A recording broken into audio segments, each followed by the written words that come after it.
Organic agriculture and agroecology is transforming food systems by protecting natural resources, enhancing food security, and uplifting communities. These approaches can empower women and address gender inequality. Women produce almost 80% of household food, but yet face significant challenges. Sure.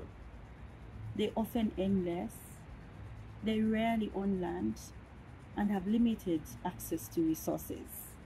To address these challenges, gender equality is crucial not only to attain social justice, but also food security by adopting more inclusive agriculture practices. So what is in the guide? We start with an introduction to set the stage. Then we go on and explain how we did it, describing the methodological approach. Next, we look at the theoretical approach, which helps frame gender equality within the KCOA. In the measures for promoting gender equality section, we provide practical ways in which to integrate and mainstream gender. We finish with further resources for gender action, offering tools for continued support in gender equality. Le guide pour la promotion de l'égalité de genre a été co-créé entre les points focaux du projet KCO au niveau de la GIZ et en collaboration avec les 5 points focaux répartis dans les 5 hubs du KCO en Afrique, en l'occurrence le hub Afrique centrale, Afrique de l'Est, de l'Ouest, Australe et l'Afrique du Nord. Et ce guide donc avec pour objectif de pouvoir permettre aux différents acteurs engagés dans le processus de promotion des droits des femmes dans le secteur agricole d'avoir une perspective unique pour les adresser. Et donc pour ressortir avec ce guide, les différents acteurs engagés dans le processus d'élaboration ont commencé par un premier processus qui était l'analyse du contexte établi dans 15 pays où le projet devait être mis en œuvre. À la suite de ce processus d'analyse du contexte, un ensemble de mesures, notamment 87 mesures déjà, ont été identifiées et élaborées par les différents points focaux. Et donc à la suite de ce processus, un autre travail additionnel a été fait, celui de l'identification des obstacles qui pouvaient constituer des freins à la mise en œuvre de ces mesures au niveau de chaque pôle. Some of the things which we were able to look at were they are not able to participate effectively in leadership and decision making, either in terms of policy, in management systems, or the issues which are affecting them. Another barrier we were able to see was limited access to and control of resources, including knowledge. And one of the persistence challenge we know is land. And what's happening is we have registration, but women don't have this information. And sometimes they don't know where opportunities are or what's happening. That's why they are not able to participate effectively. And another barrier is about the time constraints. Of course, we understand the triple gender role for women, where they really engage in the productive, reproductive, community work, which prevent them from engaging. And I'm happy this has been highlighted.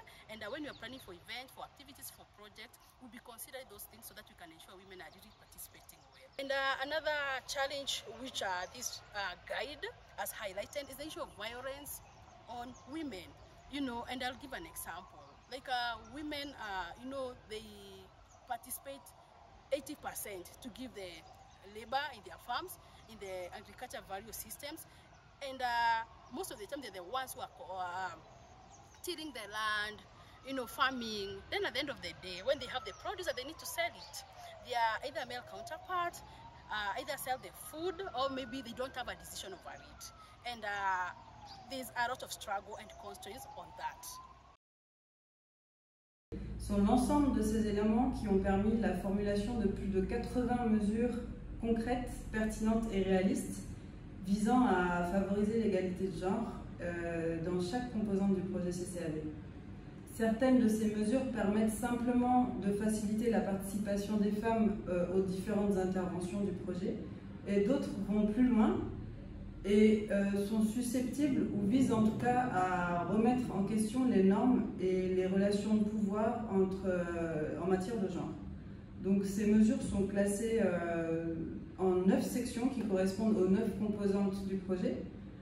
La première section porte sur la gestion du projet, la seconde sur les capacités du personnel du projet, la troisième sur la conception du projet, la quatrième sur les questions de communication et diffusion des connaissances, la cinquième section porte sur le suivi et l'évaluation, la sixième sur les formations, ateliers et rassemblements, la septième sur les produits de connaissances, la huitième sur la mise en réseau et le plaidoyer, et la neuvième et dernière section porte sur tout ce qui tourne autour de la protection. Donc chacun et chacune peut ainsi se référer directement à la composante du projet qui correspond à son domaine de travail et au sein de cette composante, identifier les mesures qui lui semblent les plus utiles par rapport aux obstacles auxquels il fait face ou auxquels les communautés ou personnes accompagnées dans le cadre du projet font face, et qui correspondent aussi à son contexte d'intervention. En réfléchissant au rôle crucial de guide genre dans le soutien des pôles de connaissances pour l'agriculture biologique et l'agroécologie, son impact va bien au-delà des simples directives et recommandations.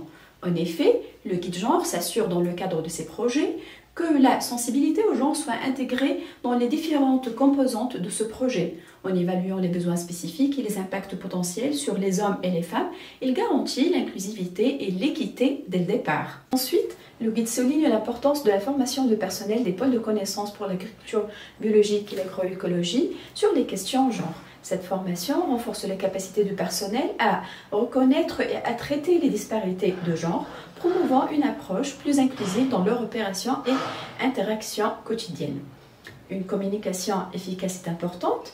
Ce guide veille alors à ce que la diffusion des connaissances soit sensible au genre en utilisant un langage et des méthodes accessibles et pertinentes pour tous. Cette inclusivité améliore la portée et l'impact de nos initiatives. Alors, en mettant en œuvre toutes ces stratégies, le guide genre aide les pôles de connaissances en agriculture biologique et en agroécologie à créer un environnement qui promeut l'égalité des genres, garantissant que les hommes et les femmes bénéficient équitablement des initiatives en agriculture biologique. Selon vous, le genre est-il une identité ou une contrainte? Le pouvoir est-il intrinsèquement masculin? Ces questions nous poussent à réfléchir plus profondément sur nos perceptions et à remettre en question les structures de pouvoir existantes. Merci de nous avoir rejoints. Ensemble, nous sémons les graines de l'égalité, cultivant un avenir où chacun peut s'épanouir.